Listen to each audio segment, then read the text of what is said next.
Soledad, una viuda con el corazón roto y 3 hijos que alimentar, fue expulsada de su hogar por la avaricia de su propio cuñado. Sin un alma que la ayudara, se vio forzada a vivir en la única propiedad que nadie quería, la vieja cabaña en el lindero del bosque, un lugar del que todos en el pueblo hablaban con miedo. Pero lo que el pueblo no sabía era que el verdadero secreto no estaba en las sombras que la rodeaban, sino oculto bajo el podrido suelo de madera, esperando a ser descubierto por una madre desesperada. Parece una leyenda, pero esta historia ocurrió de verdad en las sierras de Sonora y nos enseña por qué hay lugares que es mejor no profanar. Si las historias sobre el poder del poder protector de la sabiduría ancestral resuenan contigo, suscríbete al canal para que continuemos este viaje juntos. El nombre de Soledad se había convertido en su destino, en el aire que respiraba cada mañana y en la manta fría que la cubría por las noches. Desde que la tierra se había tragado a su esposo, el mundo había perdido su color, volviéndose un lienzo de grises y silencios. Su corazón era un pájaro asustado, atrapado en la jaula de un pecho que apenas recordaba cómo era la alegría. Aferrada a las manos pequeñas de sus 3 hijos, veía en sus ojos el reflejo de un futuro incierto, un abismo que amenazaba con devorarlos. La harina se acababa, la leña escaseaba, y cada crujido de la vieja casa sonaba como una advertencia del inminente desastre. La desgracia no tardó en golpear su puerta, y lo hizo con los nudillos duros de su propio cuñado, don Ricardo.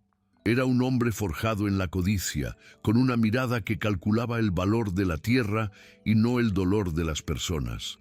Se presentó una tarde, con el sol cayendo como una sentencia, agitando unos papeles que olían a mentira y a trampa legal. Hablaba de una deuda fantasma, una excusa vil para arrancarla de raíz del único hogar que conocía, para quedarse con las parcelas fértiles que su hermano había trabajado hasta su último aliento. No hubo súplica que ablandara su alma de piedra, solo la fría orden de abandonar lo que era suyo. Expulsada con lo poco que podía cargar, Soledad se vio en el camino de tierra, con el sol poniéndose a sus espaldas como un ojo cruel que se cerraba. Sus hijos, 2 niñas y un niño que aún no entendían la magnitud de la ruina, se aferraban a su falda, preguntando con sus miradas silenciosas a dónde irían. Cada puerta del pueblo parecía cerrada. Cada rostro amigo se volvía una máscara de impotencia o miedo ante el poder de don Ricardo. La noche extendía sus garras frías y el desamparo era un pozo sin fondo. Por un momento, la viuda sintió que sus fuerzas la abandonaban, que su nombre era una profecía cumplida y que la soledad sería su tumba y la de sus pequeños. Fue entonces, en el umbral de la desesperación, cuando un recuerdo olvidado emergió como un faro en la oscuridad. Había otra casa, una propiedad al borde de las tierras familiares que nadie reclamaba, ni siquiera la ambición de Ricardo. Era la vieja casona del cerro, un esqueleto de madera y adobe que llevaba décadas en silencio, carcomida por el tiempo y las leyendas. Los vecinos se persignaban al pasar cerca, susurrando historias de lamentos en las noches sin luna, de sombras que danzaban tras las ventanas rotas y de una tragedia que había manchado sus cimientos. Para todos, era un lugar maldito, pero para Soledad, el miedo a los fantasmas era insignificante comparado con el terror real de ver a sus hijos tiritar de frío bajo las estrellas. Aquella noche, aferrando con más fuerza las manos de sus niños, decidió caminar hacia el único refugio que le quedaba, hacia la casa que todos temían. La subida al cerro fue una prueba de fe, un último esfuerzo contra el agotamiento que mordía sus talones. Cada paso era un desafío en la penumbra, con las ramas secas arañando sus ropas y el viento susurrando las advertencias que el pueblo entero conocía. Finalmente, la silueta de la casona se recortó contra un cielo sin estrellas, más oscura que la propia noche. No era una casa, sino el fantasma de una con las cuencas vacías de sus ventanas y un techo que se hundía como un pecho exhalando su último suspiro. La puerta de madera, hinchada por la humedad, cedió con un lamento gutural que resonó en el silencio, abriéndose a un interior que olía a polvo antiguo, a madera húmeda y a un olvido casi palpable. Los niños se escondieron tras ella, pero Soledad, con el corazón martilleando contra sus costillas, dio el primer paso hacia la oscuridad, reclamando el refugio prohibido. Soledad eligió la habitación que parecía menos herida por el abandono. Un antiguo salón cuyo único mueble era una chimenea de piedra cubierta de hollín y telarañas. Con las pocas mantas que traía, improvisó un nido en el suelo para sus hijos que, vencidos por el miedo y el cansancio, no tardaron en caer en un sueño inquieto. A la luz de un cabo de vela que había guardado como un tesoro, la viuda observó el lugar. Las sombras se alargaban como dedos espectrales, y cada crujido del viejo armazón de la casa era una voz que ponía a prueba su coraje. No sintió la presencia de ningún espíritu maligno, sino una tristeza profunda y arraigada, como si las propias paredes lloraran una pena antigua. En lugar de terror, una extraña sensación de familiaridad la invadió. Esa noche no durmió. Se quedó de centinela, escuchando el lenguaje de la casa, sintiendo que, bajo el peso de la leyenda, aquel lugar le estaba contando un secreto. Con la primera luz del alba, que se filtraba tímida y gris a través de los cristales rotos, el miedo de la noche dio paso a la urgencia del día. Soledad sabía que no podían vivir entre el polvo y la podredumbre. Necesitaba convertir aquel mausoleo en un hogar, por precario que fuera. Mientras los niños exploraban, con una mezcla de temor y curiosidad infantil, los rincones menos sombríos, ella se dedicó a la tarea de limpiar el salón principal. Con una rama seca que encontró en el umbral, comenzó a barrer el suelo, levantando nubes de un polvo tan antiguo que parecía llevar consigo los susurros de generaciones olvidadas. El trabajo era duro y monótono, un ritmo que le permitía acallar los pensamientos de angustia, concentrándose solo en el raspar de la madera contra la madera. Fue entonces, mientras barría con ahínco cerca de la chimenea, cuando notó algo extraño. Una de las tablas del suelo, más oscura y ancha que las demás, no encajaba perfectamente. Al pasar la rama sobre ella, emitió un sonido sordo y hueco, distinto al del resto del piso. La curiosidad, una chispa que creía extinguida, se encendió en su interior. Dejó la escoba improvisada y se arrodilló, pasando los dedos por los bordes de la tabla. Estaba suelta. Con un esfuerzo que hizo crujir la madera, logró levantarla, revelando un pequeño compartimento oscuro y polvoriento debajo. Sus ojos, acostumbrados a la penumbra, distinguieron la forma de un pequeño cofre de madera, reforzado con tiras de hierro oxidado. Su corazón, que había latido con miedo toda la noche, ahora lo hacía con el pulso violento de la esperanza y el misterio. Aquel era el secreto que las paredes le habían estado susurrando. Con manos temblorosas, Soledad metió los brazos en el hueco. El cofre era más pesado de lo que parecía, y el esfuerzo por sacarlo llenó el aire de polvo y del olor a tierra sellada. Sus hijos se acercaron, sus pequeños rostros una mezcla de asombro y recelo. No tenía cerradura visible, sino un cerrojo de hierro tan corroído que parecía una sola pieza con la madera. Usando una piedra suelta de la chimenea, golpeó el mecanismo con una fuerza que nacía de la pura desesperación. Tras varios golpes, el óxido cedió con un gemido metálico y la tapa se entreabrió. Contuvo la respiración y la levantó por completo. Dentro, sobre una capa de tela descolorida, no había oro ni joyas deslumbrantes, sino un fajo de cartas atadas con una cinta de seda y un diario de cuero oscuro, cuyo lomo estaba desgastado por el paso de un siglo. Con una delicadeza casi reverencial, Soledad tomó el diario. El cuero estaba frío y frágil al tacto. Al abrirlo, una caligrafía elegante pero temblorosa llenaba las páginas amarillentas. Pertenecía a una mujer llamada Elara, la primera dueña de la casa, quien narraba una historia de amor, traición y una injusticia tan parecida a la suya que le heló la sangre. Elara escribía sobre cómo su propio cuñado, un antepasado directo de don Ricardo, la había acusado falsamente de brujería para robarle la tierra que su esposo le había dejado. Los lamentos que el pueblo escuchaba no eran de un fantasma, sino el eco del dolor de una mujer que fue desterrada y cuya historia fue sepultada junto con su honor. Pero Elara, antes de huir, había escondido algo más que su historia. En las últimas páginas describía la ubicación de las escrituras originales de la propiedad y una pequeña fortuna familiar, escondidas para que solo un alma con el mismo dolor pudiera encontrarlas. La casa no estaba maldita, estaba esperando, y el suelo no guardaba un terror, sino un arma, la verdad.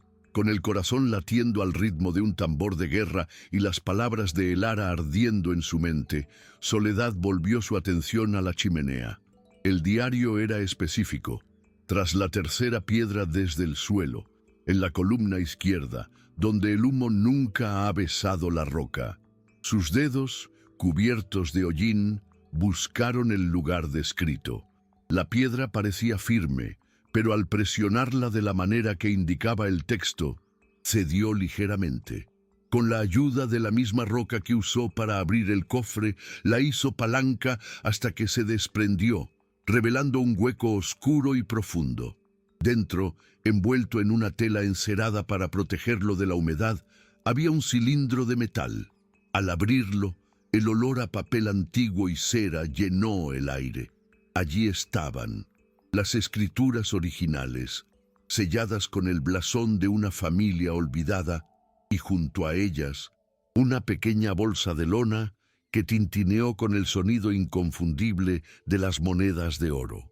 No era una fortuna para vivir con lujos, pero sí para comprar tiempo, para alimentar a sus hijos, para pagar la justicia. La luz del amanecer que se colaba por las grietas ya no parecía gris y desoladora, sino dorada, como las monedas que ahora sostenía en su mano. Soledad miró a sus hijos, que dormían ajenos al cataclismo de revelaciones que había sacudido su noche. Ya no era solo una madre luchando por la supervivencia, era la heredera de una promesa, la ejecutora de una justicia que había esperado un siglo para ser servida.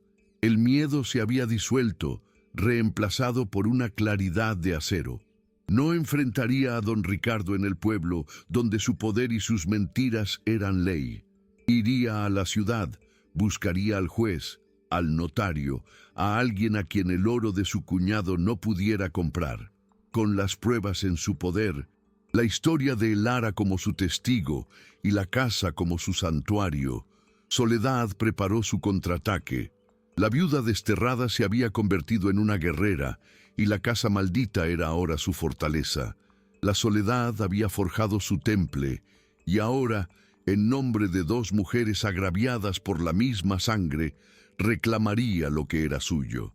Antes de que el sol terminara de desperezarse sobre las cumbres, Soledad ya estaba en pie, movida por una energía que no sabía que poseía. Ocultó el resto del tesoro de Elara en el mismo hueco de la chimenea, volviendo a colocar la piedra como un sello sagrado. Aquella casa era ahora su aliada y guardaría su secreto. Vistió a sus hijos con las ropas más decentes que les quedaban y por primera vez en mucho tiempo les habló sin una sombra de desesperanza en la voz. No les explicó los detalles de las escrituras ni el peso del oro, sino que les transmitió algo más importante, la certeza de que no volverían a huir. El descenso del cerro fue un acto de declaración. No se escabulló por senderos ocultos, sino que tomó el camino principal, el mismo que la había visto partir como una paria. Su cabeza iba en alto, su espalda recta, y aunque el corazón le martilleaba ante la posibilidad de un encuentro, su mirada era firme. El pueblo, que apenas despertaba, la vio pasar como una aparición, una figura que ya no encajaba en el molde de la viuda desamparada que habían despedido con lástima y temor. El viaje a la ciudad fue largo y agotador, costeado con la primera moneda de oro que Soledad cambió en una posta del camino. El valor de aquella pieza fue una revelación, un destello del poder que ahora manejaba.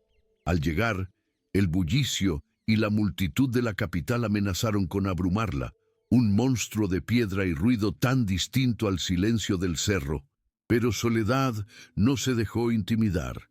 Encontró una posada modesta y tras asegurarse de que sus hijos estuvieran a salvo y alimentados, se dedicó a su misión.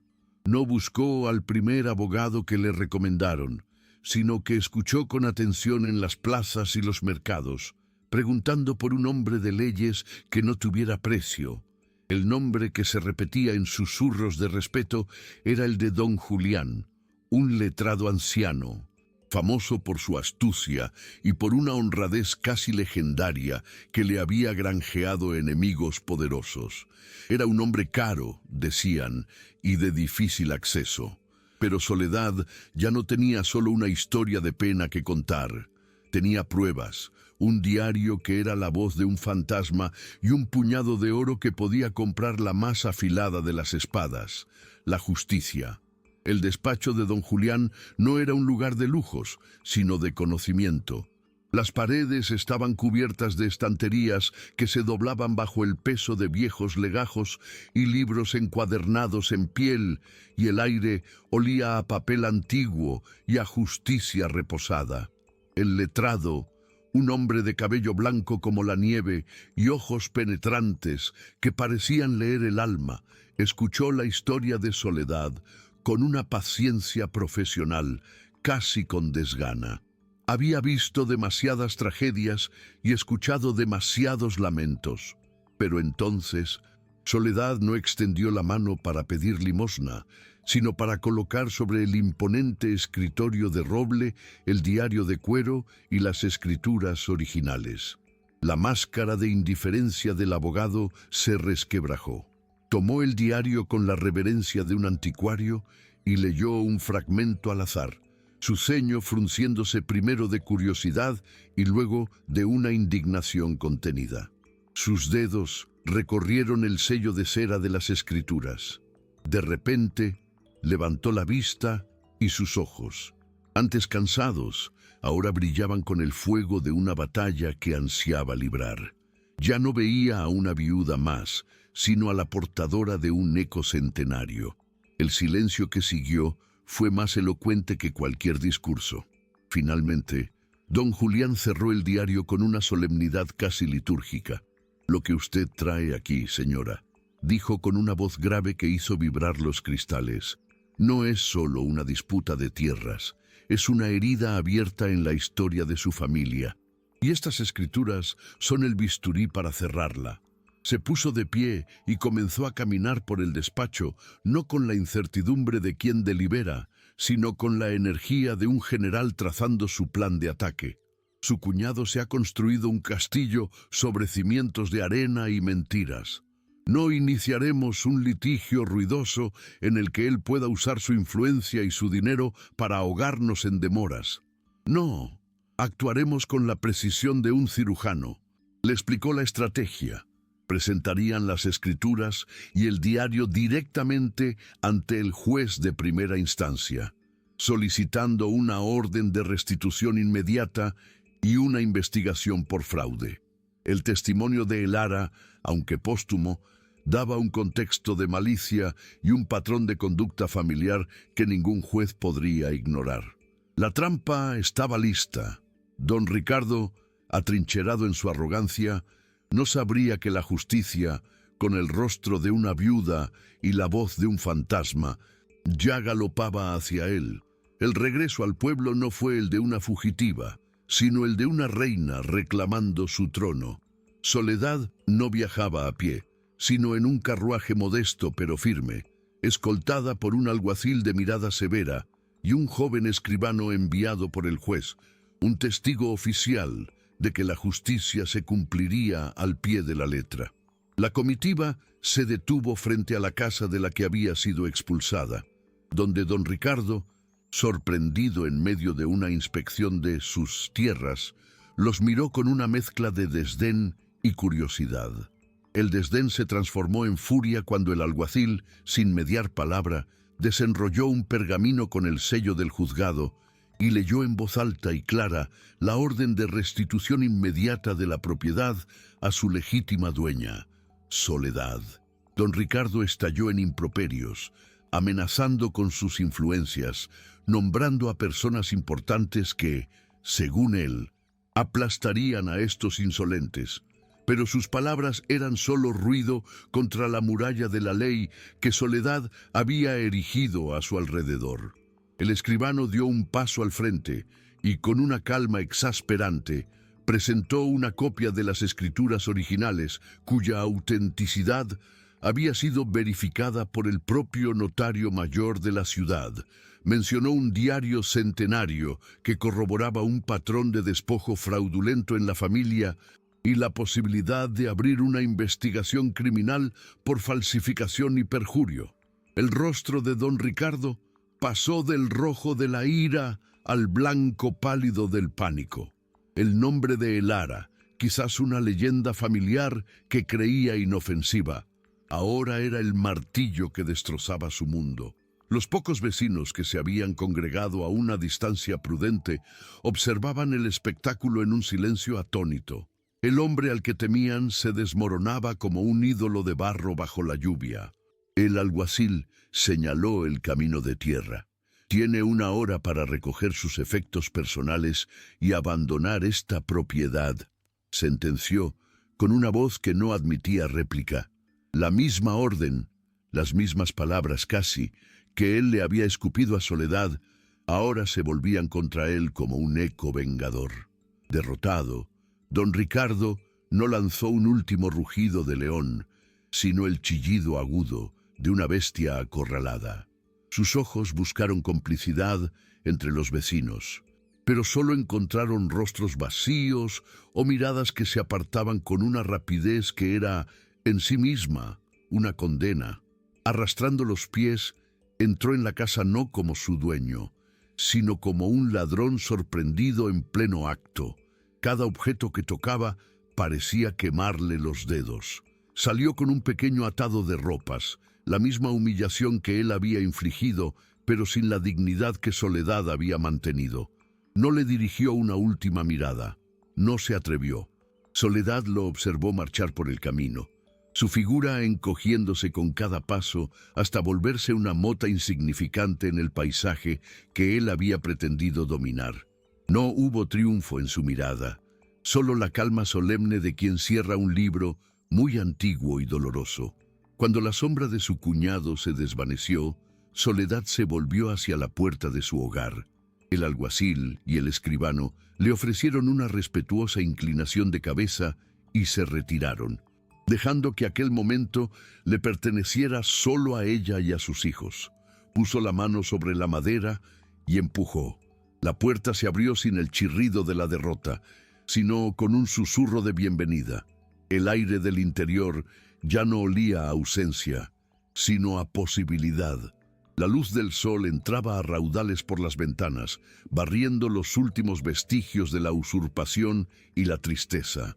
Sus hijos entraron corriendo, sus risas infantiles resonando en las habitaciones vacías, llenándolas de vida de nuevo. Los vecinos, que habían mantenido la distancia, comenzaron a acercarse lentamente, no con la piedad de antes, sino con una admiración palpable. Traían pan, leche, una palabra de aliento. La viuda del cerro, la mujer de la casa maldita, se había convertido en la guardiana de su propia justicia, y en su victoria, el pueblo entero sentía que se había enderezado algo que llevaba mucho tiempo torcido. Esa misma tarde, mientras el sol teñía de oro los campos que ahora eran suyos sin disputa, sus pensamientos regresaron a la casona del cerro. No la abandonaría a las leyendas ni al olvido. Era una deuda con Elara, la mujer cuyo eco le había dado una voz. Decidió que con una parte del oro restauraría la vieja casona, no para habitarla, sino para honrarla. La convertiría en un refugio para viajantes o para cualquier alma necesitada, un testimonio de que las paredes no guardan maldiciones, sino historias que esperan ser escuchadas. El miedo que el pueblo sentía por la casa se transformaría con el tiempo en una reverencia silenciosa hacia el lugar que no solo había protegido a una viuda, sino que había guardado la llave de la justicia durante un siglo. Los días que siguieron no fueron de venganza ni de regodeo, sino de siembra. Soledad invirtió el resto de la pequeña fortuna con una sabiduría que nadie le conocía, haciendo florecer las tierras con más ahínco que nunca y asegurando la educación de sus hijos. Su nombre, Soledad, dejó de ser una condena para convertirse en el símbolo de su fortaleza. Ya no estaba sola. La rodeaba el respeto de sus vecinos y la promesa de un futuro labrado con sus propias manos. El diario de Elara no fue escondido de nuevo. Lo guardó como un tesoro familiar, una lección para sus hijos sobre la justicia, que a veces tarda, pero que siempre encuentra un camino si hay un corazón valiente dispuesto a buscarla. La viuda que se refugió en la casa que todos temían no solo había recuperado su hogar, había desenterrado una verdad que liberó a 2 mujeres a la vez y había sembrado en su linaje una nueva leyenda, la de la mujer que escuchó a las paredes y le enseñó a un pueblo que no hay lugar maldito, solo historias olvidadas. La caída de don Ricardo fue tan silenciosa como rotunda. No hubo un juicio público que lo humillara, pues la evidencia era tan abrumadora que se rindió sin batalla, cediendo todo lo que había usurpado para evitar la cárcel por fraude. Perdió las tierras, la casa y, sobre todo, el poder que emanaba del miedo ajeno. Se convirtió en un paria en su propio pueblo, un espectro que la gente esquivaba con la mirada. Su arrogancia se marchitó, dejando al descubierto a un hombre hueco, consumido por una codicia que al final lo había devorado solo a él. Mientras tanto, Soledad se erigió, sin buscarlo, como la nueva matriarca moral de la comunidad. No gobernaba con dinero ni amenazas, sino con el ejemplo silencioso de su resiliencia. Los vecinos acudían a ella no solo para comprar los frutos de su próspera cosecha, sino también para pedir consejo, como si la sabiduría de la tierra y la justicia de los ancestros hablaran a través de su voz serena. Fiel a su promesa, Soledad inició la restauración de la casona del Cerro. El proyecto se convirtió en un acto de expiación comunitaria. Hombres que antes no se acercaban al lugar por temor a los fantasmas, ahora ofrecían sus brazos para levantar vigas caídas y reparar el techo hundido. Mujeres que habían esparcido los rumores de la maldición, ahora plantaban flores en el jardín abandonado, trayendo color donde solo había habido gris. Con cada martillazo y cada ventana reparada, la casa parecía respirar de nuevo, liberándose de la tristeza que la había impregnado durante un siglo. Soledad la bautizó como Villa Elara, y una vez terminada, la abrió como una posada para caminantes y un refugio para familias que, como la suya, se encontraran un día a la intemperie. La casona del Cerro dejó de ser un recordatorio de una tragedia para convertirse en un faro de esperanza, demostrando que el único fantasma real es la injusticia, y que puede ser desterrado con el coraje de una sola alma. Los años pasaron y la leyenda de la casa maldita fue reemplazada por la historia de Villa Elara. El lugar se convirtió en mucho más que una posada. Era un símbolo, un punto de referencia en los mapas del corazón de la comarca. Los viajeros que se detenían allí no solo encontraban un lecho limpio y un plato caliente, sino que escuchaban, de boca de la propia Soledad o de sus hijos ya crecidos, la historia de Elara.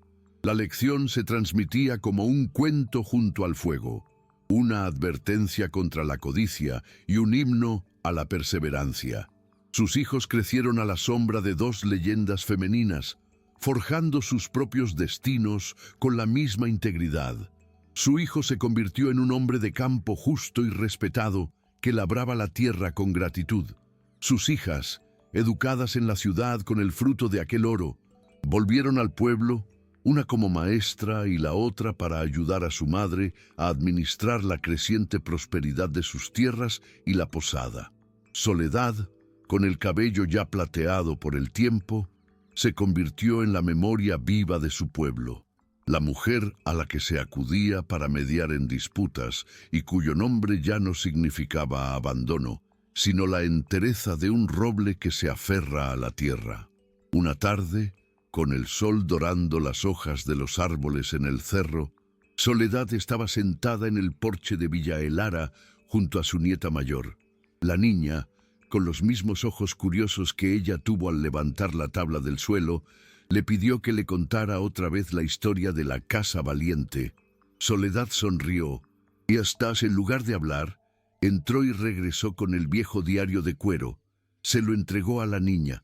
«La historia no es mía, es de ella», le dijo en voz baja. «Yo solo fui la que tuvo el coraje de escuchar». En ese gesto se cerraba el círculo. La herencia que dejaba Soledad no eran las tierras ni las monedas, sino la convicción de que cada rincón olvidado tiene una voz, cada injusticia deja un eco y cada mujer lleva en su interior la fuerza para desenterrar la verdad. Y así, la viuda que se atrevió a entrar en la casa del miedo no solo encontró un tesoro bajo sus pies, sino que enseñó a toda una estirpe que el suelo que pisamos no solo guarda nuestros pasos, sino también la justicia que aguarda ser liberada. La niña acarició la cubierta del diario como si fuera la piel de un ser vivo. No leía solo palabras en una página. Sentía el temblor de la mano de Elara, la determinación de su bisabuela y la serenidad de la mujer que ahora se sentaba a su lado. Comprendió que el oro que financió su educación y la prosperidad de sus campos no era el verdadero tesoro desenterrado. El verdadero legado era esa historia de coraje, la prueba de que las mujeres de su familia no se rompían, sino que echaban raíces en la adversidad y aprendían a florecer en los lugares más inesperados. Miró la casona, Villa Elara, bañada por la luz del atardecer, y ya no vio madera y piedra, sino un corazón que había vuelto a latir. Y así la historia de Soledad se fundió con la de Elara y ambas con la tierra misma. El pueblo aprendió que el suelo no solo da frutos, sino que también guarda memoria. Que las casas no se embrujan con espectros, sino con el eco de las injusticias que esperan ser reparadas. La razón por la que nadie se acercaba a la vieja casona no era el miedo a los muertos, sino que la casa, en su sabiduría silenciosa, repelía a los corazones codiciosos y esperaba pacientemente por un alma afín, alguien que no buscara un botín, sino un refugio. El suelo reveló su secreto no para asustar, sino para armar a la persona correcta en el momento justo. Y la tierra, que una vez se tragó a un hombre para crear una viuda, finalmente devolvió una verdad para salvar su linaje. El tiempo, como un río paciente, pulió las aristas del dolor hasta convertirlas en suaves contornos de memoria. Clara, la nieta de Soledad, se convirtió en la guardiana del diario, no como una reliquia intocable, sino como una herramienta viva. En el gran salón de Villa Elara, junto a la chimenea que una vez ocultó la verdad, leía fragmentos a los niños del pueblo y a los viajeros curiosos. Su voz, clara y firme, no contaba un cuento de fantasmas, sino una lección sobre la justicia que duerme bajo nuestros pies. El legado de Soledad no fue solo material, se convirtió en una brújula moral para la comunidad. Inspirados por su historia, los vecinos crearon un pequeño fondo común para ayudar a las viudas y a los desamparados, asegurándose de que nunca más una puerta se cerrara por miedo o indiferencia. El nombre de don Ricardo se perdió en el viento, un susurro vergonzoso, mientras que el de Lara y Soledad se grabó en la viga principal de la posada, como pilares sobre los que se reconstruyó no solo una casa, sino la dignidad de todo un pueblo. En el crepúsculo de su vida, Soledad solía sentarse en el porche de su casa, mirando hacia la colina donde Villa Elara brillaba con una luz cálida y acogedora. Ya no era la casa del terror, sino el corazón latente de su legado. Veía a sus bisnietos jugar en los campos que ella había reclamado. Sus risas eran la música que había borrado para siempre los ecos del lamento. A menudo sentía una presencia a su lado, no un fantasma, sino la compañía serena de Elara, su hermana a través del tiempo. Su nombre, Soledad, había completado su viaje.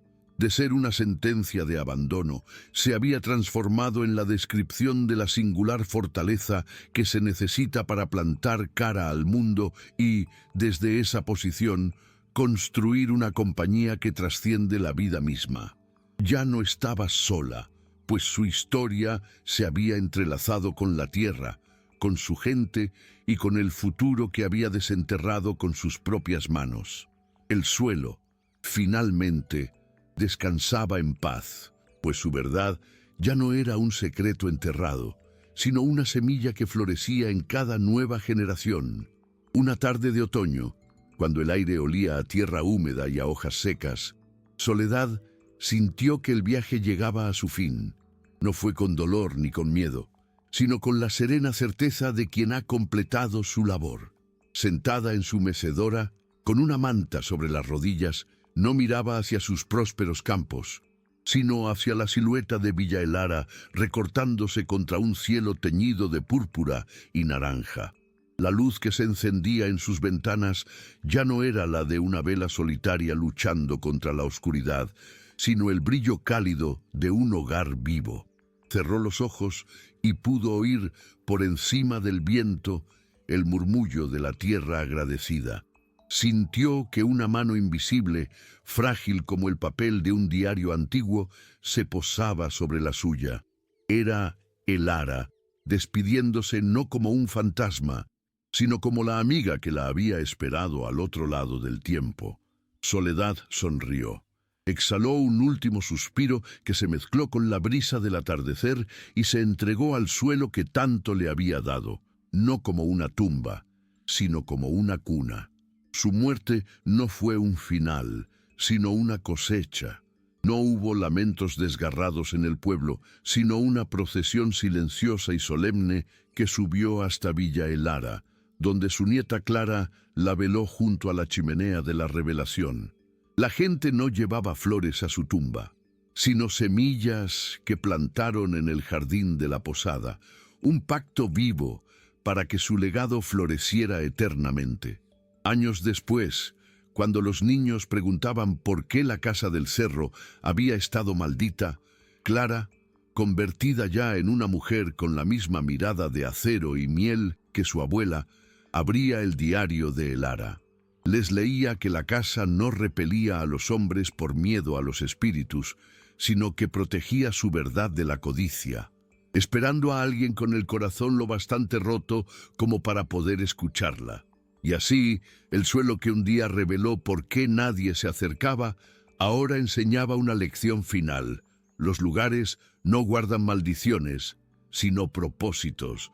Y el de aquella casa había sido esperar a una viuda llamada Soledad, para que el mundo aprendiera que la justicia, como la mejor de las semillas, solo necesita un alma valiente para germinar en la tierra más olvidada. El eco de la codicia tuvo su propio final, desprovisto de toda épica. Don Ricardo no murió en un duelo ni en la miseria absoluta, sino en la más profunda de las soledades, esa que no es falta de gente, sino de significado. Tras su caída, vagó por pueblos vecinos, un fantasma de sí mismo, intentando reconstruir su fortuna con engaños cada vez más torpes que solo le ganaban el desprecio. Su nombre se convirtió en una advertencia susurrada a los niños sobre los hombres cuyo corazón es una tierra yerma, Murió años después, en una posada anónima, con la única compañía de los fantasmas de sus propias traiciones. Nadie reclamó su cuerpo, y sus pocas pertenencias se subastaron para pagar la cuenta. Así, el hombre que quiso poseerlo todo, terminó por no poseer ni siquiera la memoria de un adiós. Décadas más tarde, una nueva sombra se cernió sobre el valle. No era la de un hombre, sino la de una compañía sin rostro que llegaba con planos, promesas de progreso y la intención de comprar las tierras a un precio irrisorio para construir un complejo turístico. Muchos sintieron el viejo temor resurgir, el de la impotencia ante un poder mayor, pero esta vez el pueblo no estaba desarmado. Clara, ya una anciana de ojos lúcidos, convocó a todos en el gran salón de Villa Elara. No sacó un arma, sino el diario de Elara y la copia de la sentencia que le devolvió la tierra a su abuela. Les recordó que su prosperidad no se basaba en el valor del suelo, sino en la fuerza de su memoria. La historia de Soledad ya no era un cuento, sino un precedente legal y moral. Unidos, los descendientes de aquellos que una vez bajaron la cabeza se levantaron como uno solo, y la compañía, enfrentada a una comunidad que conocía el precio de su propia historia, tuvo que retirar sus planos.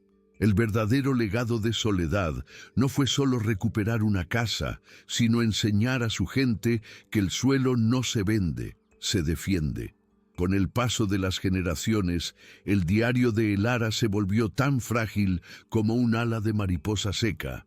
Sus páginas, que habían soportado un siglo de silencio y humedad, ahora se deshacían al tacto. Antes de que el tiempo reclamara sus últimas palabras, Clara y sus hijos transcribieron cada letra con esmero en un nuevo libro de tapas robustas, que fue colocado en una vitrina en el salón principal de Villa Elara para que todos pudieran conocer el origen de su fortaleza. El diario original no fue escondido de nuevo, pues su verdad ya no necesitaba la oscuridad, sino la luz. En una ceremonia íntima, la familia lo depositó en una pequeña caja de cedro y lo sepultó con honor en el jardín de la posada, bajo las raíces de un joven roble. Fue devuelto a la tierra, no como un secreto enterrado, sino como una semilla de memoria, para que el mismo suelo que guardó la justicia ahora nutriera el árbol que daría sombra a los herederos de esa valentía. Y esa fue, al fin, la respuesta completa a la pregunta que dio origen a la leyenda. El suelo reveló por qué nadie se acercaba, y la razón era más profunda que cualquier fantasma. La casa no estaba maldita, sino que era una guardiana. Su profunda tristeza, el eco del dolor de Elara, actuaba como un escudo que repelía los corazones frívolos o codiciosos, incapaces de sentir nada más allá de su propio miedo. La casa no espantaba a los hombres, protegía un legado, esperando a un alma cuya soledad no fuera de vacío, sino de entereza. Alguien lo suficientemente roto como para comprender sus muros, y lo suficientemente fuerte como para usar su verdad no como un tesoro, sino como un arma para la justicia. Y así, la casa que antes se temía por su silencio, enseñó para siempre que las verdades más poderosas no las gritan los fantasmas, sino que las susurra la tierra a quienes tienen el valor de arrodillarse para escuchar.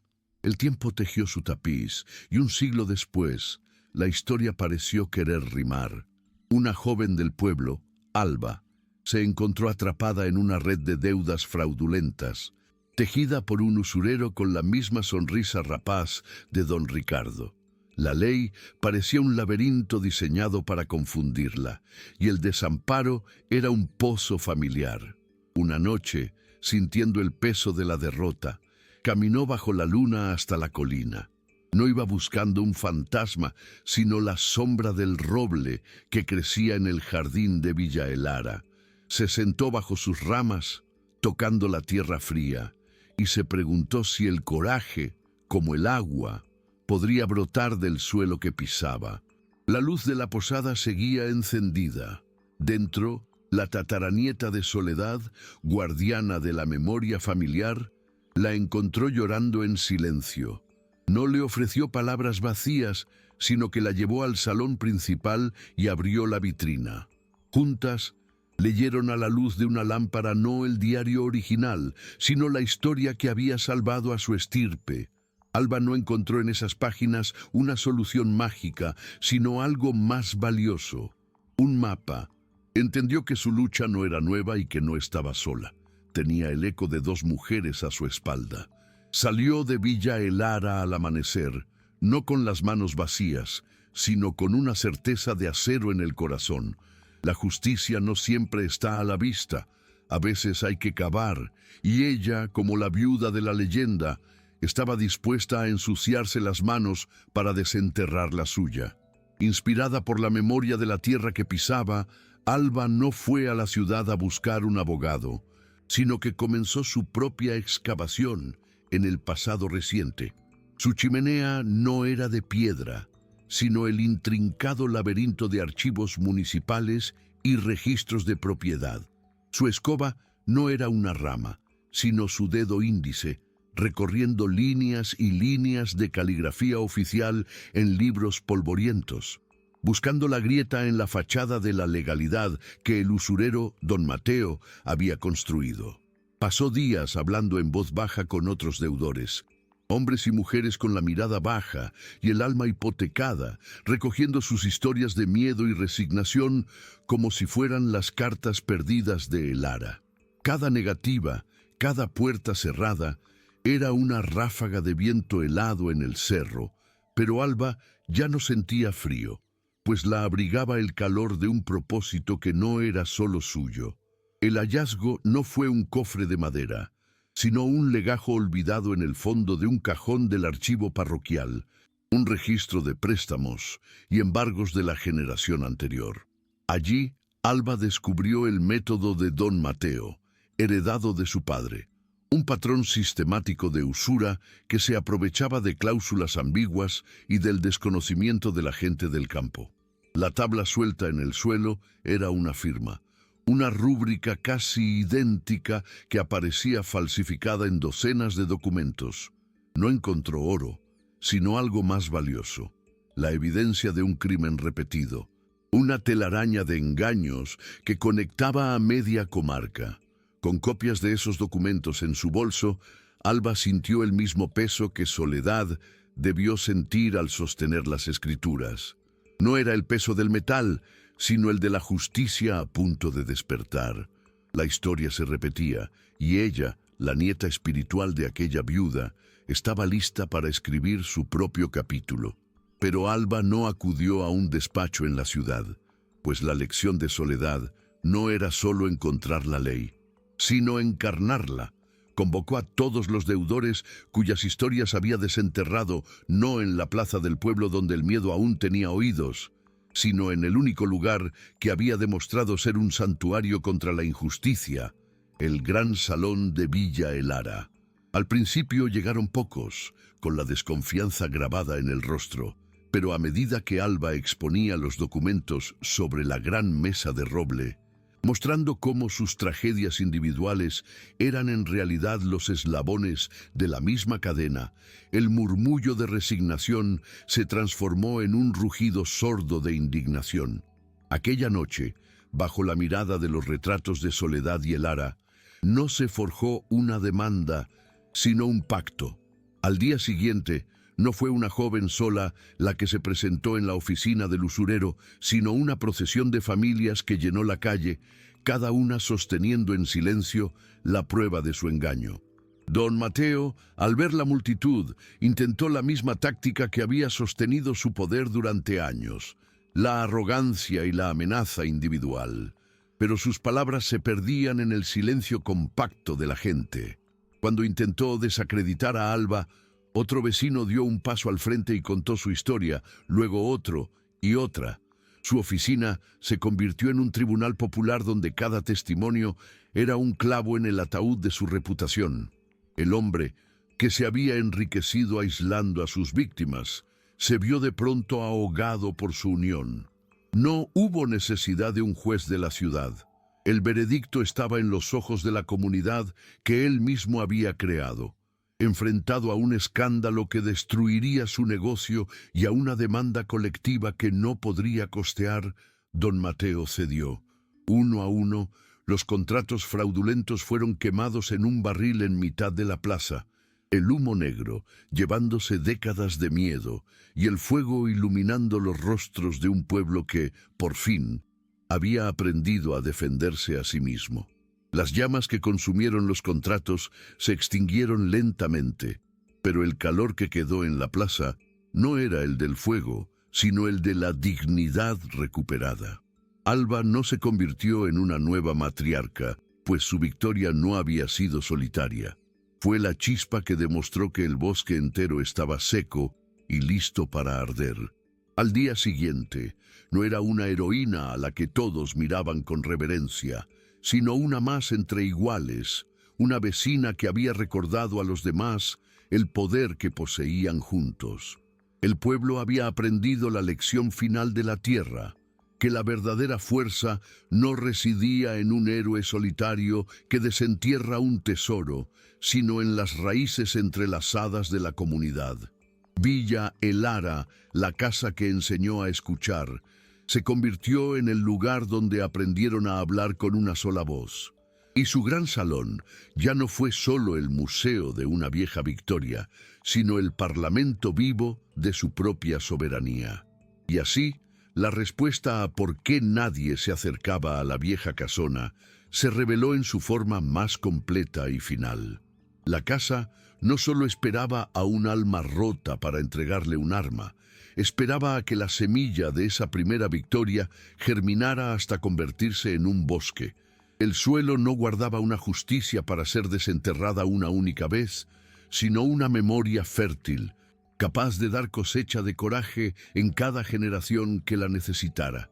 Una noche, Alba se sentó de nuevo bajo el roble del jardín, cuyas raíces ahora se hundían profundas en la misma tierra que había acogido el diario de El Ara.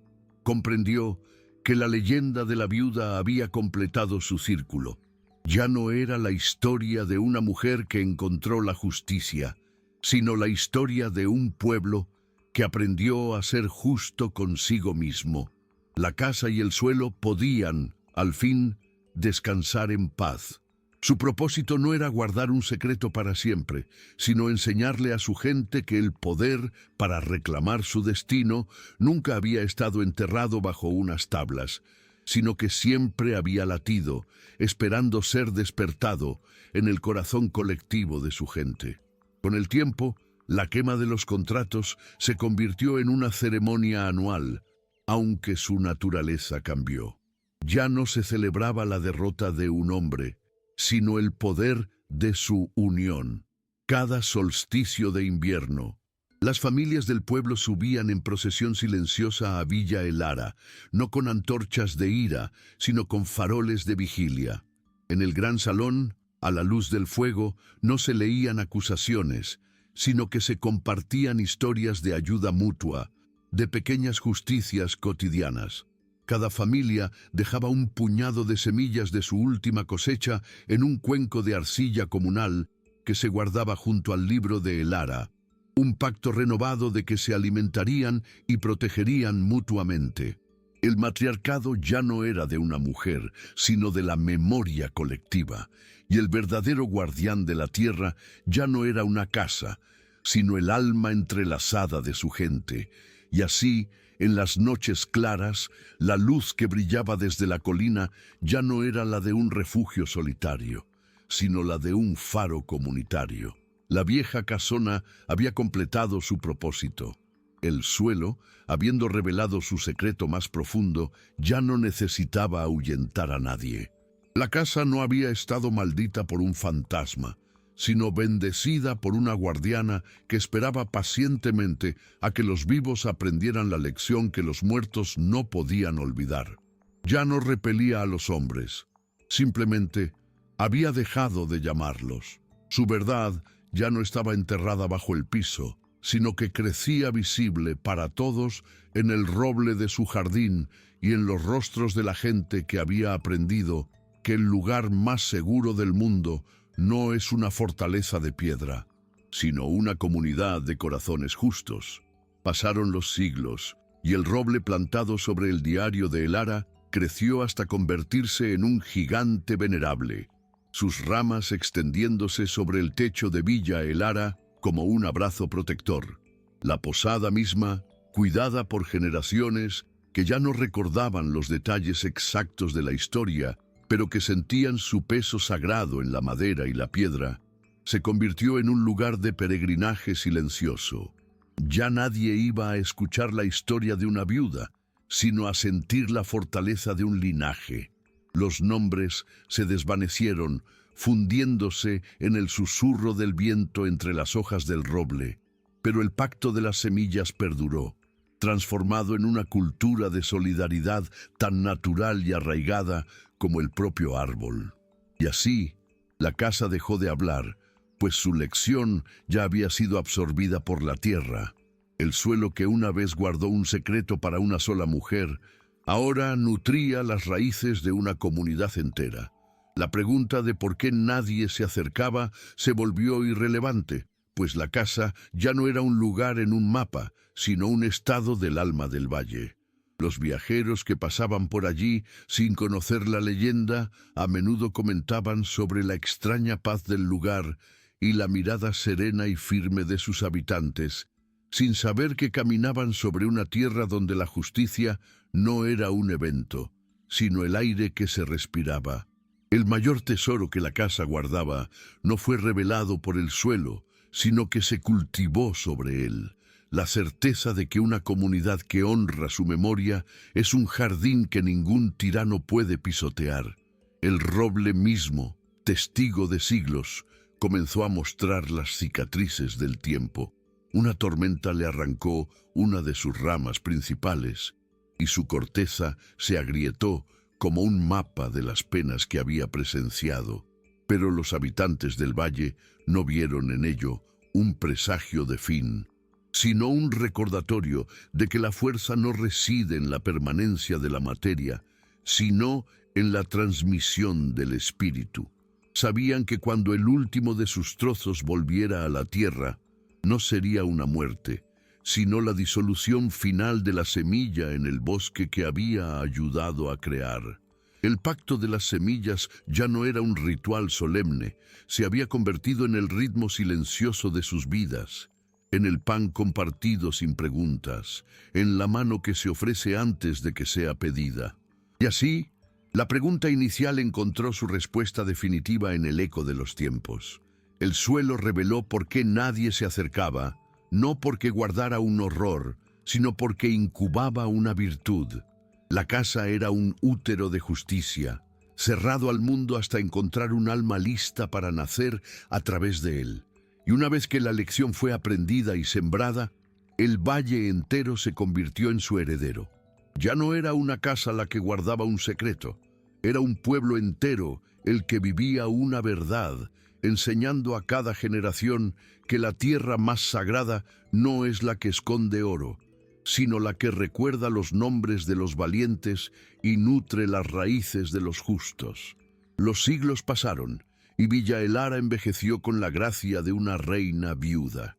Las nuevas rutas dejaron el valle en un remanso de paz, y la posada dejó de recibir viajeros para convertirse únicamente en el corazón inmóvil de su memoria. Ya nadie dormía bajo su techo, pero cada primavera los descendientes de la comunidad reparaban sus tejas y limpiaban sus ventanas, no como un deber, sino como un acto de amor filial. El silencio dentro de sus muros ya no era de espera, sino de plenitud.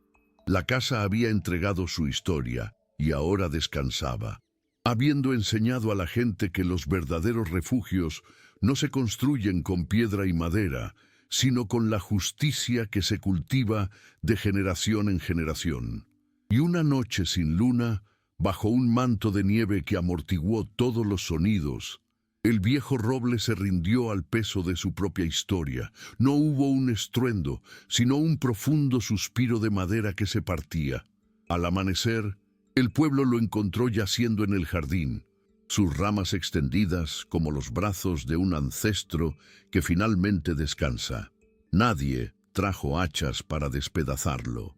Dejaron que la naturaleza reclamara lo suyo, que el tronco se convirtiera en hogar para el musgo y los insectos, devolviendo a la tierra la fuerza que un día extrajo de ella. El diario había vuelto al suelo como semilla, el árbol había crecido como un testamento, y ahora Tarzán, al convertirse de nuevo en tierra, el círculo se cerraba. La justicia ya no era un secreto bajo el piso, ni una leyenda escrita en un libro o encarnada en un árbol. Era, finalmente, el suelo mismo que todos pisaban. El invierno siguiente, cuando la madera del roble se hubo secado bajo el cuidado de todo el pueblo, los artesanos del valle se reunieron. No la convirtieron en leña para calentar los hogares, pues entendieron que su calor no era para el cuerpo, sino para el espíritu. Con una paciencia reverencial, tallaron en su duramen los nombres de Elara, de Soledad y de Alba, y con el resto de la madera construyeron un largo banco que colocaron frente a la posada de cara al valle. No era un monumento a los muertos, sino un asiento para los vivos, una invitación perpetua a sentarse, a recordar y a vigilar juntos el futuro que habían aprendido a cultivar. Y así, la memoria de la casa se disolvió por completo en su gente. Villa Elara permaneció en la colina, no ya como un faro, sino como el eco silencioso de una pregunta cuya respuesta era ahora evidente en cada campo labrado, en cada niño que crecía sin miedo. El suelo, finalmente, ya no revelaba por qué nadie se acercaba. Ahora simplemente era. Era la tierra fértil de una comunidad que había aprendido que las verdaderas herencias no se desentierran, sino que se siembran en el alma colectiva, y que el lugar más protegido no es el que está vacío, sino el que está lleno de justicia. El tiempo, que todo lo disuelve, desgastó los nombres tallados en el banco hasta convertirlos en susurros en la madera, lisos como piedras de río bajo el roce de incontables manos. Villa Elara se convirtió en una ruina venerable, un esqueleto de piedra y vigas cubierto por el abrazo verde de la hiedra, un lugar que ya no se visitaba por su historia, sino por el silencio que lo habitaba. Las leyendas de Elara, Soledad y Alba se fundieron en una sola, la de la Dama del Cerro, un espíritu guardián que no asustaba, sino que velaba. Los niños ya no escuchaban el relato de un cofre desenterrado, sino que aprendían una verdad más simple y profunda, que en aquel valle las mentiras no echaban raíz, porque la propia tierra, de alguna manera, las sentía y las ahogaba antes de que pudieran germinar, y esa se convirtió en su herencia más extraña y perdurable. Los habitantes del valle no eran más ricos ni más poderosos que los de otras comarcas, pero poseían una rectitud serena que se había vuelto legendaria. Gentes de tierras lejanas viajaban hasta ellos, no en busca de sus cosechas, sino de su juicio. Un apretón de manos en aquel valle sellaba un contrato con más fuerza que cualquier notario, y su palabra era suficiente para zanjar disputas que en otros lugares habrían terminado en sangre. No lo aprendían en libros, ni lo predicaban en templos. Lo respiraban en el aire, lo bebían en el agua del arroyo y lo sentían bajo las suelas de sus zapatos. El suelo, que un día reveló un secreto para salvar a una familia, había terminado por infundir su propia verdad en la sangre de sus herederos. Ya no guardaba la justicia, ahora simplemente la cosechaba en cada generación. Un cartógrafo, un hombre de líneas y mediciones, llegó un día al valle enviado por un gobierno lejano que deseaba trazar mapas precisos de sus territorios más remotos. Venía de un mundo de contratos y desconfianzas, y se encontró con un enigma que sus instrumentos no podían calibrar. Observaba a la gente del pueblo y veía gestos sencillos que zanjaban disputas complejas. Palabras que no necesitaban ser pesadas porque nacían de un peso interior y una confianza tan antigua como las piedras del arroyo. Cuando preguntó por las ruinas de la colina, esperando una leyenda truculenta que añadiera sus notas, los ancianos simplemente sonreían. En la casa de la memoria, decían, nos recuerda que el suelo escucha. El cartógrafo, frustrado en su búsqueda de hechos, sentía la historia en el aire, pero no podía encontrar a nadie que se la contara, porque ya nadie la recordaba como un cuento. Simplemente la vivían. Sentado al atardecer en el viejo banco de roble, el cartógrafo contempló sus mapas extendidos sobre las rodillas. Eran una red de líneas perfectas, pero eran inútiles para capturar la esencia de aquel lugar. Comprendió entonces que la verdadera topografía del valle no estaba hecha de colinas y ríos, sino de la integridad de sus gentes.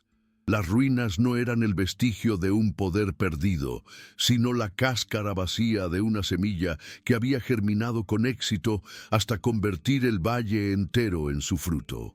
No había nada que proteger en la colina, porque la protección se había vuelto el carácter mismo del pueblo. Al partir, en el espacio del mapa donde debía dibujar la vieja casona, el hombre no trazó el contorno de una ruina, sino un círculo, el símbolo de algo completo e infinito. Y en el centro, escribió una sola palabra que resumía todo lo que había visto, pero no podía medir: raíz. El mapa del cartógrafo, con su enigmática anotación, llegó a las oficinas de la capital, donde causó más perplejidad que claridad. Se convirtió en una pieza de debate entre geógrafos y burócratas. ¿Era la marca de un fracaso profesional o la clave de un misterio insondable? Con el tiempo, la leyenda del Valle de la Raíz se propagó por los pasillos del poder, no como un lugar a conquistar, sino como una anomalía a preservar. El gobierno, en un acto de inusual sabiduría poética, decidió no trazar carreteras a través de él ni explotar sus recursos. Aquella palabra solitaria en el pergamino se convirtió en la frontera más eficaz que cualquier muralla, protegiendo al valle no con fuerza, sino con un aura de respeto sagrado. El hombre que había llegado para medir la tierra, sin saberlo, le había otorgado su sello de inviolabilidad. El mundo exterior cambió hasta volverse irreconocible. Las ciudades se alzaron como montañas de cristal y acero, y la velocidad se convirtió en la única medida del tiempo. Pero el valle permaneció, no como una reliquia congelada, sino como un organismo vivo que respiraba a su propio ritmo. Los que llegaban, guiados por la leyenda de un mapa antiguo, ya no buscaban un secreto, sino un respiro. Encontraban las ruinas de la casa, cubiertas por un manto de silencio, y a los descendientes de soledad, gente que no necesitaba leyes escritas porque su justicia era tan innata como la forma en que el sol se ponía tras las colinas.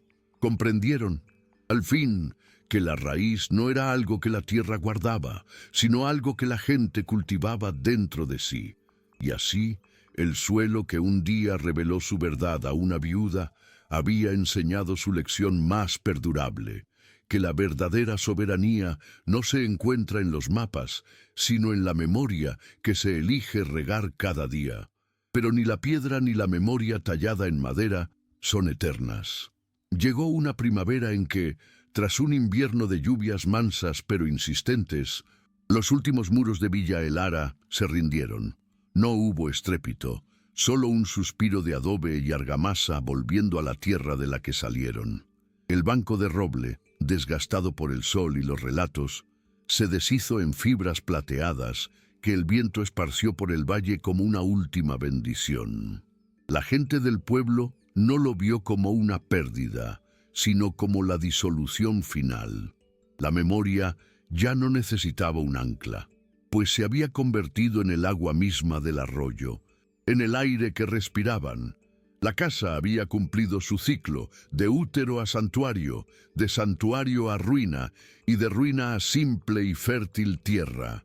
Los últimos buscadores de leyendas que llegaron guiados por el mapa del cartógrafo encontraron la colina vacía, coronada solo por un claro donde la hierba crecía con una fuerza inusual. Al preguntar a los descendientes del valle, ya no obtenían un relato, sino una sonrisa serena y una respuesta que era a la vez simple y profunda. La raíz no es un lugar que se encuentra, es una forma de crecer. Y comprendieron al fin la lección última de aquel suelo. La tierra había revelado su secreto no para que fuera guardado en un cofre o en una casa, sino para que fuera sembrado en el corazón humano hasta que, con el tiempo, ya no se pudiera distinguir la justicia de la gente y la gente de la tierra misma. La casa ya no estaba porque su trabajo había terminado. El valle entero se había convertido en su guardián, y la tierra, al fin, guardó silencio. Ya no necesitaba susurrar a través de las tablas del suelo, ni murmurar advertencias en el viento de la colina. Su larga labor había concluido. Había ofrecido una llave, una única semilla de verdad, y había observado con la paciencia de los eones cómo esa semilla germinaba hasta convertirse en un bosque de almas.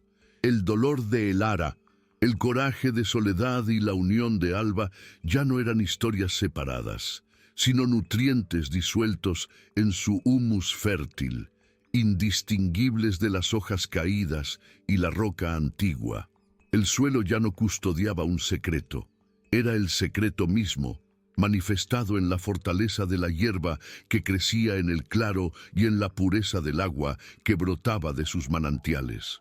Así que la respuesta final a por qué nadie se acercaba nunca fue una maldición, sino una elección. La elección de la propia tierra de permanecer en barbecho, negándose a nutrir las raíces de la codicia y la indiferencia.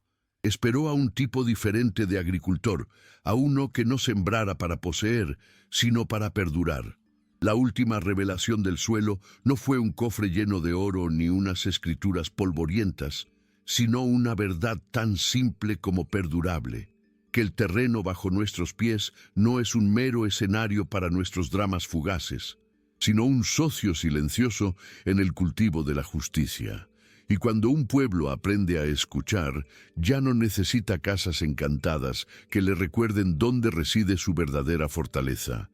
Y así, la colina donde una vez se alzó la casa se convirtió en el único lugar verdaderamente solitario del valle, no por miedo, sino por un respeto tan profundo que se había vuelto instintivo. La gente ya no subía a recordar, pues la memoria ya no habitaba en un lugar, sino en sus actos. El suelo, habiendo cumplido su promesa, ya no tenía más que revelar. Había entregado su verdad, y ésta se había disuelto en la sangre de generaciones, volviéndose tan invisible y esencial como el hierro que da color y fuerza a la vida. La leyenda se había completado, no al ser contada, sino al volverse innecesaria. El último eco de la historia no fue una palabra, sino una cualidad en el aire. Los pocos forasteros que, con el correr de los siglos, se desviaban hasta aquel remanso del mundo, no encontraban un pueblo con una historia épica que contar, sino una comunidad donde la confianza era la ley no escrita y la dignidad, la cosecha más abundante. Y al partir, se llevaban consigo no el relato de una viuda y una casa encantada, sino la extraña y persistente sensación de haber caminado sobre una tierra donde la justicia era tan natural como el crecer de la hierba, sin saber que, en efecto, pisaban el fruto de una semilla de coraje plantada en el suelo más improbable, hacía ya un tiempo inmemorial. Pero ni el aislamiento más sagrado puede detener por completo el eco de un mundo cambiante. Llegaron, no con mapas ni con títulos de propiedad, sino con cámaras y grabadoras. Eran académicos y documentalistas, fascinados por la leyenda del Valle de la Raíz. Querían destilar su esencia, embotellar su paz y venderla como un remedio para un mundo enfermo de desconfianza. Y por primera vez en generaciones, encontraron un oído receptivo dentro del propio valle. Se llamaba Lázaro, un joven que sentía el peso de la leyenda no como un legado, sino como una jaula. Veía la serenidad de su gente no como fortaleza, sino como estancamiento, y en el interés de los forasteros no vio respeto, sino una oportunidad de oro que sus ancestros, en su simpleza, nunca habrían sabido aprovechar. Lázaro se alió con ellos, ofreciéndose como el puente entre el pasado sagrado y el futuro rentable. Propuso reconstruir Villa Elara, no como un santuario, sino como una atracción, un centro de interpretación de la justicia, donde los turistas pagarían por sentir un eco de lo que el valle era. El pueblo no reaccionó con gritos ni con prohibiciones. Su ley no estaba escrita en papel, sino tejida en el silencio compartido. Los ancianos lo invitaban a sentarse en el claro de la colina, donde la hierba crecía más fuerte, y le hacían preguntas suaves como el musgo. Si un hombre vende el agua del manantial, ¿sacia la misma sed?, le decían. ¿La memoria que se exhibe en una vitrina sigue calentando el alma? Lázaro, impaciente, rebatía con argumentos de prosperidad y de difusión cultural, sin comprender que la batalla no se libraba con lógica, sino con la integridad misma de la tierra que pisaba. Lázaro, en su frustración, interpretó la serenidad de los ancianos como una debilidad senil. Desoyendo sus palabras, aceleró los planes con los forasteros. El estruendo de los motores y las mediciones topográficas fueron la primera profanación del silencio sagrado de la colina en siglos. Pero el pueblo no levantó barricadas, sino un muro de silencio más infranqueable que cualquier piedra. El equipo de Lázaro se encontró trabajando en un vacío social absoluto. Nadie les vendía pan, nadie les ofrecía agua, nadie respondía a sus saludos. Eran fantasmas en su propia tierra. Y entonces la tierra misma pareció unirse a la resistencia pasiva. Las estacas para medir se partían contra rocas invisibles, manantiales olvidados anegaban los cimientos recién cavados y un viento inusual barría la colina cada tarde, llevándose planos y herramientas. No era una maldición sobrenatural, sino la simple y obstinada negativa de un ecosistema humano y natural a ser profanado. Los forasteros, hombres pragmáticos, no tardaron en hacer sus cálculos. Entre la hostilidad silenciosa, los inexplicables contratiempos y los costes que se disparaban, la conclusión fue obvia. El Valle de la Raíz era, sencillamente, un mal negocio. Recogieron sus máquinas y se marcharon, dejando a Lázaro solo en medio de los surcos estériles de su ambición, rodeado por el silencio atronador de su fracaso. Derrotado, subió a la colina, no como un conquistador, sino como un penitente, y se sentó en el claro donde la hierba crecía más fuerte. Allí, en el corazón vacío de la leyenda, no encontró respuestas, sino la pregunta correcta. Sintió, por primera vez, no el valor de la tierra, sino su peso, su memoria. Cuando bajó al atardecer, nadie le dirigió una mirada de triunfo o de reproche. Un anciano simplemente le hizo un sitio a su lado en el banco del pueblo y, sin decir palabra, le ofreció un trozo de pan. Y Lázaro comprendió que el tesoro del valle no se podía vender porque ya pertenecía a todos, y que la única forma de poseerlo era cuidándolo juntos. La penitencia de Lázaro no fue de palabras, sino de tierra en las manos. Al día siguiente de la partida de los forasteros, subió a la colina con una pala y un saco de semillas nativas. No pidió ayuda, pero al poco tiempo, los jóvenes del valle se unieron a él en silencio. Juntos, pasaron semanas rellenando las zanjas, borrando las cicatrices de las máquinas y devolviéndole a la colina su contorno suave y natural. Aquel trabajo se convirtió en un nuevo rito no hablado. Cada generación, A partir de entonces, dedicaría un tiempo a cuidar la colina, no como un monumento, sino como a un anciano venerable. Lázaro, con el tiempo, se convirtió en un tipo distinto de guardián. No contaba la historia de Soledad, pues esa pertenecía a la tierra. Él explicaba el ruido de las máquinas y el brillo hueco del oro, enseñando a los más jóvenes no solo a recordar su fuerza, sino a reconocer las nuevas formas que adoptaba la codicia. Y así, el último eco de conflicto se desvaneció, y el valle entró en un silencio que ya no era de espera, sino de existencia pura. Pasaron tantas generaciones que los nombres se borraron de la madera y de la memoria, fundiéndose en un único susurro que el viento llevaba y traía. La historia dejó de ser un relato para convertirse en instinto.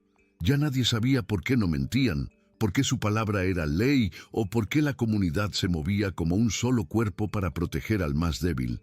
Simplemente eran así.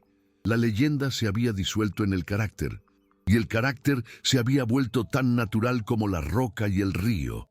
La tierra que un día tuvo que gritar a través de una tabla suelta para ser escuchada, ahora descansaba en el silencio elocuente de un pueblo que se había convertido, al fin, en su propia y más perfecta cosecha.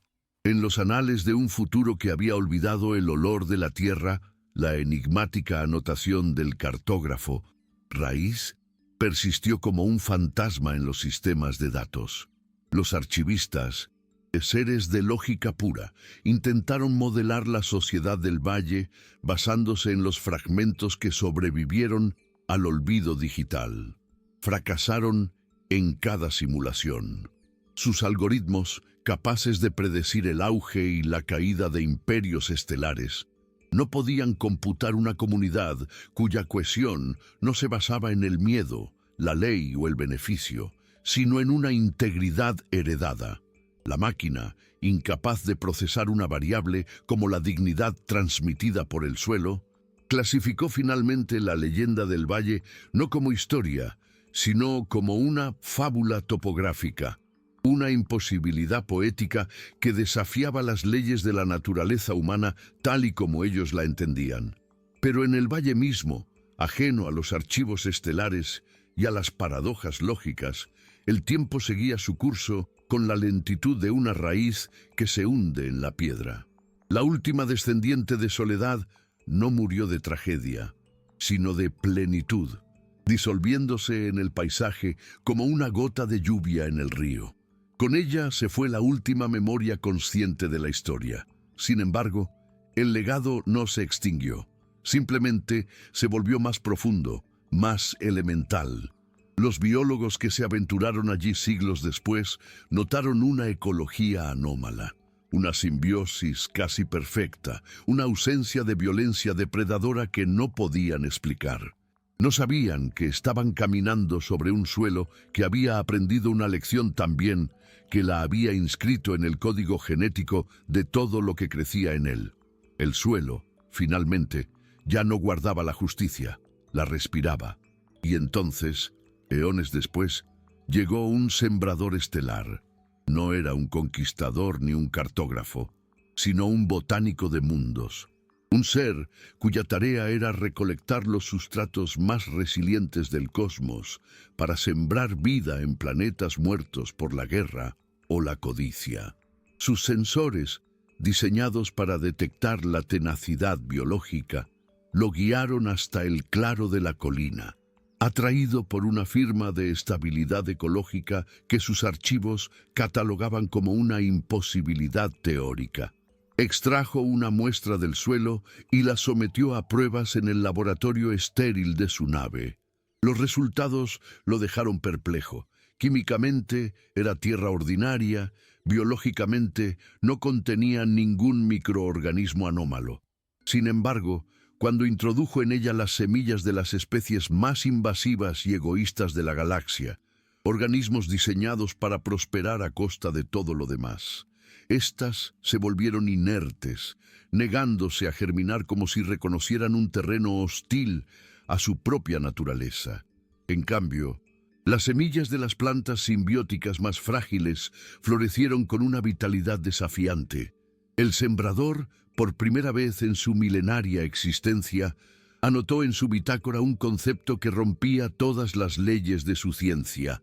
El suelo no solo poseía vida, poseía un criterio, una especie de biomoralidad.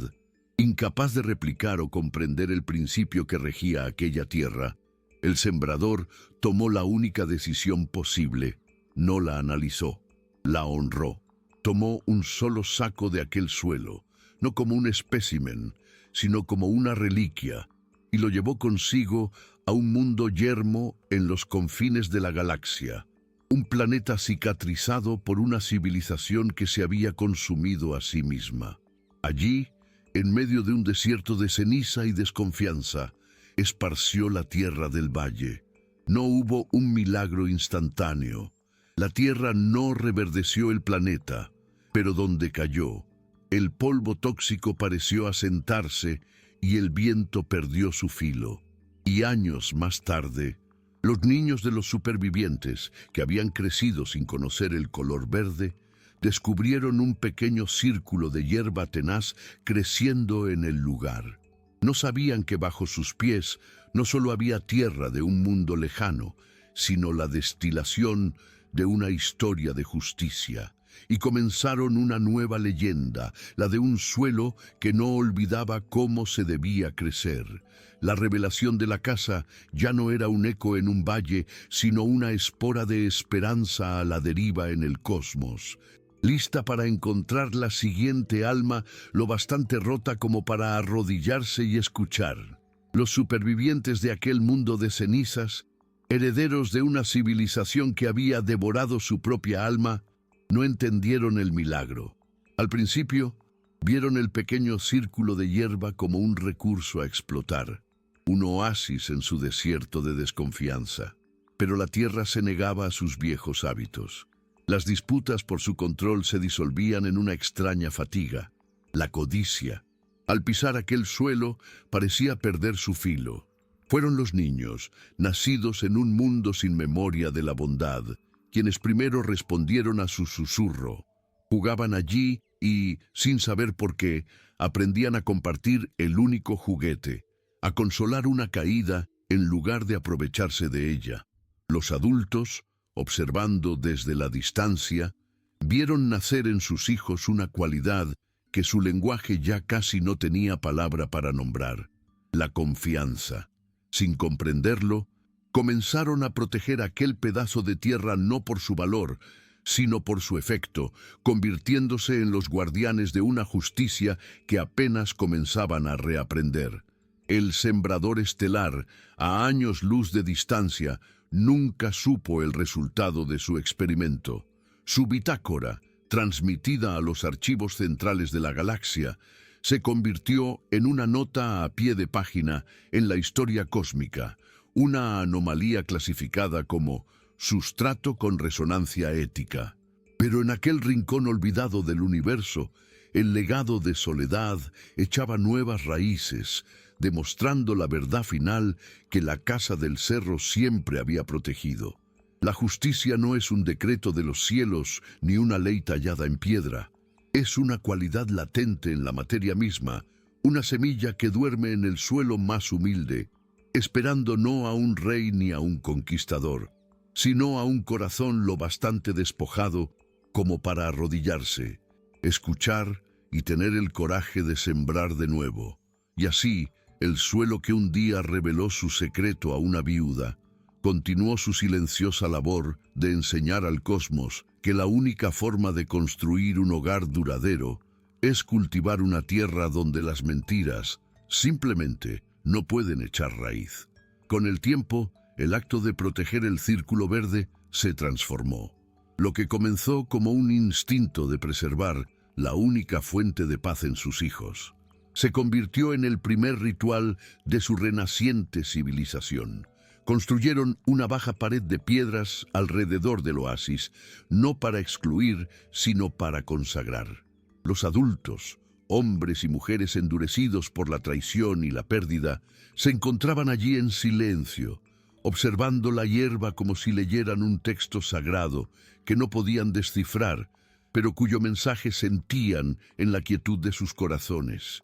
Enseñaban a los más pequeños a cuidar de aquel suelo con una reverencia que no tenía palabras, transmitiendo una sola verdad fundamental. Aquel pedazo de tierra era el único lugar que recordaba cómo ser un hogar, y su primer deber como pueblo era no permitir que lo olvidara.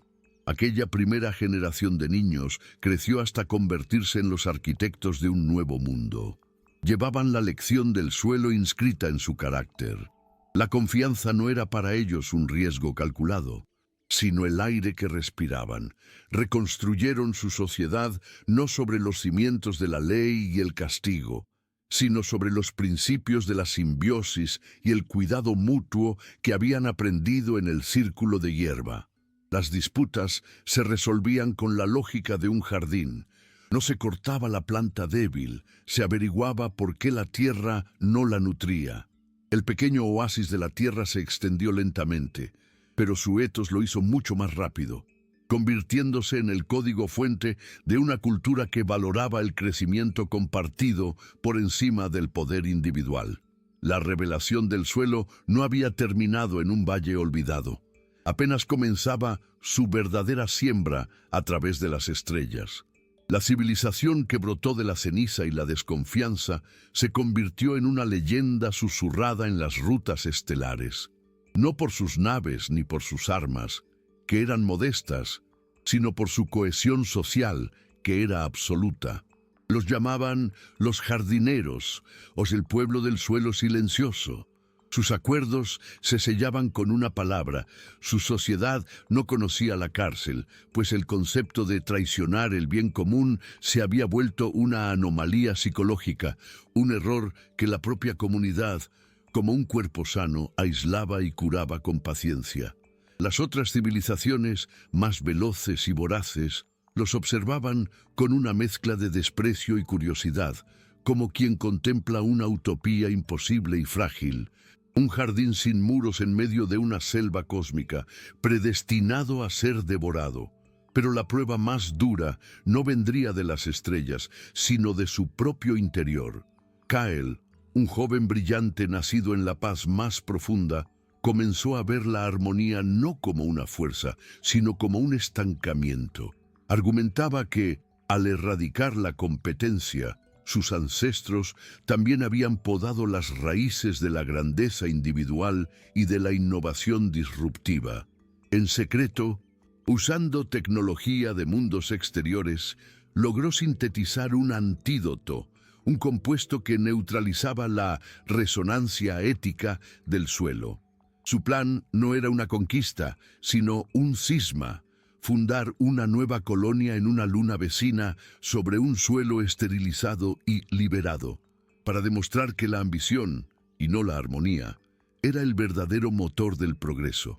No veía que no estaba plantando una semilla de grandeza, sino desenterrando el fantasma de una codicia que el universo casi había olvidado cómo nombrar. El cisma no fue violento, sino un desgarro silencioso en el tejido de la comunidad. Kael no fue expulsado, se le rogó que se quedara. Los ancianos, con una pena ancestral en los ojos, le ofrecieron un puñado de la tierra original, no como un ancla, sino como un recuerdo. Él lo rechazó con una sonrisa compasiva, como quien rechaza un amuleto supersticioso. Para él, aquella tierra no era la fuente de su fuerza, sino el agente de su domesticación. Los que lo siguieron eran los más brillantes, los más inquietos, aquellos para quienes la paz era un sinónimo del aburrimiento. La partida de su nave no fue acompañada de gritos ni de condenas, sino de un silencio tan profundo que pareció absorber el sonido mismo de los motores. Los jardineros no veían partir a un traidor, sino a un hijo que había elegido voluntariamente el exilio del alma, y la herida que dejó su ausencia fue la más dolorosa que su civilización había conocido. En la luna estéril, bautizada como Libertad Cero, El experimento de Kyle floreció con una velocidad vertiginosa. Libres de la inercia empática del suelo sagrado, la innovación se disparó. Las ciudades de metal pulido se alzaron en semanas. La tecnología avanzó en meses, lo que en el planeta madre habría llevado décadas de consenso. Kyle se sintió vindicado. Había demostrado que la competencia era la fragua del progreso. Pero pronto, un fantasma imprevisto comenzó a caminar por los pasillos de sus logros. El antídoto que había diseñado para el suelo no solo había neutralizado su influencia, sino que había comenzado a erosionar la arquitectura misma de la confianza en sus mentes. Una disputa por un invento no se resolvió con diálogo, sino con el robo de datos. Las herramientas comunes empezaron a desaparecer. Por primera vez en sus vidas, sintieron la necesidad de cerrar una puerta con seguro. Sin darse cuenta, no estaban construyendo un futuro nuevo, sino resucitando con una precisión aterradora el holograma de la desconfianza, la soledad y la codicia que su gente había tardado eones en olvidar. La necesidad de cerrar una puerta con seguro fue solo el primer síntoma. Pronto, la desconfianza se convirtió en la arquitectura invisible de Libertad Cero. Las promesas fueron reemplazadas por contratos blindados, la colaboración abierta por patentes celosamente guardadas y la comunidad por una jerarquía de poder basada en el mérito y el miedo. Kyle observó con un horror creciente cómo su sueño de progreso se convertía en una réplica exacta de las civilizaciones caídas que los libros de historia describían como plagas. Sus ciudadanos, ahora más ricos y tecnológicamente avanzados que nunca, eran también más solitarios. El brillo de sus ciudades de metal ocultaba un vacío que ninguna innovación podía llenar. Había liberado a su gente de la armonía solo para esclavizarla a la soledad. El mismo veneno que el suelo, en su sabiduría silenciosa, había pasado eones enseñando a neutralizar. El colapso no fue un estallido, sino una implosión silenciosa. La sociedad de Libertad Cero, construida sobre el andamio frágil de la ambición individual, se desmoronó bajo el peso de su propia desconfianza. Un día, una nave solitaria y maltrecha partió de la luna muerta, transmitiendo no una petición de ayuda, sino el silencio de una rendición total. En el planeta madre, los jardineros los recibieron sin una palabra de reproche. No había triunfo en sus ojos, solo una profunda tristeza. Vieron desembarcar a sus hermanos y hermanas, no como pioneros orgullosos, sino como refugiados de su propia libertad. Kyle fue el último en bajar. Caminó hasta el borde del círculo original de hierba, cayó de rodillas y por primera vez hundió las manos en la tierra que había despreciado. No sintió una fuerza mágica, sino la simple y abrumadora verdad de la conexión, el peso de una memoria que él había intentado amputar. La verdadera libertad, aprendieron por el camino más duro, no era la ausencia de raíces, sino la fuerza para elegir las correctas. La reintegración no fue un acto de perdón, sino un lento proceso de siembra. Kyle y sus seguidores, con los ojos aún deslumbrados por el brillo del metal y el vacío del progreso, fueron invitados a cuidar del círculo original, no como un castigo, sino como una terapia. Sus manos, acostumbradas a la frialdad de las interfaces, reaprendieron el lenguaje de la tierra, la humedad, el peso, la promesa contenida en una semilla. No construyeron monumentos ni escribieron disculpas, simplemente cultivaron. Y en el ritmo silencioso de la siembra y la cosecha, en el acto de nutrir algo más allá de sí mismos, encontraron el antídoto que ninguna tecnología podría sintetizar. El suelo no les devolvió la inocencia, sino algo más valioso, la sabiduría de sus propias cicatrices. La historia de Libertad Cero no se convirtió en un tabú, sino en la lección más vital de su civilización. Se añadió al gran tapiz de su memoria, una hebra oscura que hacía que los colores brillantes de la comunidad resaltaran con más fuerza. Los niños ya no solo aprendían la historia de una viuda que luchó contra la codicia de otro, sino la de una generación que luchó contra la codicia que anidaba en su propio corazón. Comprendieron que el suelo no era una fuerza mágica que los obligaba a ser justos, sino un diapasón que les permitía sentir la disonancia de la soledad y la ambición. Su legado ya no era solo una herencia recibida, sino una elección renovada cada día, la de cultivar un jardín en un universo que siempre tendería hacia el desierto. La saga de Libertad Cero resonó por la galaxia, no como un triunfo de la armonía, sino como una paradoja que obsesionaba a estrategas y filósofos. El sustrato con resonancia ética dejó de ser una nota a pie de página para convertirse en el recurso más codiciado y temido del cosmos. Flotas de investigación se acercaron, no con cañones de plasma, sino con espectrómetros y sondas psíquicas, intentando descifrar el código de aquella biomoralidad. Buscaban sintetizarlo, convertirlo en un bálsamo para sus mundos enfermos o en un veneno sutil para la moral de sus enemigos. La amenaza ya no era la codicia por la tierra, sino la ambición por patentar el alma misma de un pueblo.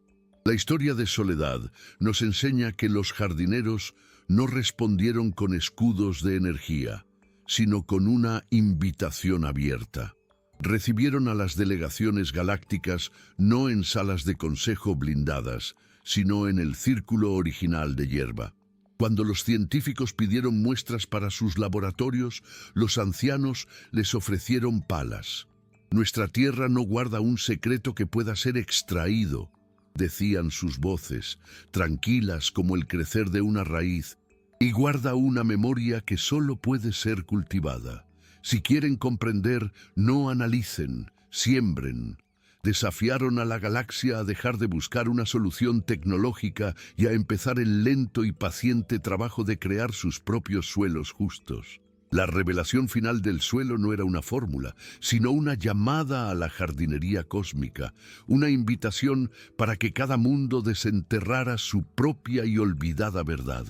Si este mensaje tocó tu corazón, suscríbete y comparte para que más personas descubran el verdadero valor de el poder protector de la sabiduría ancestral.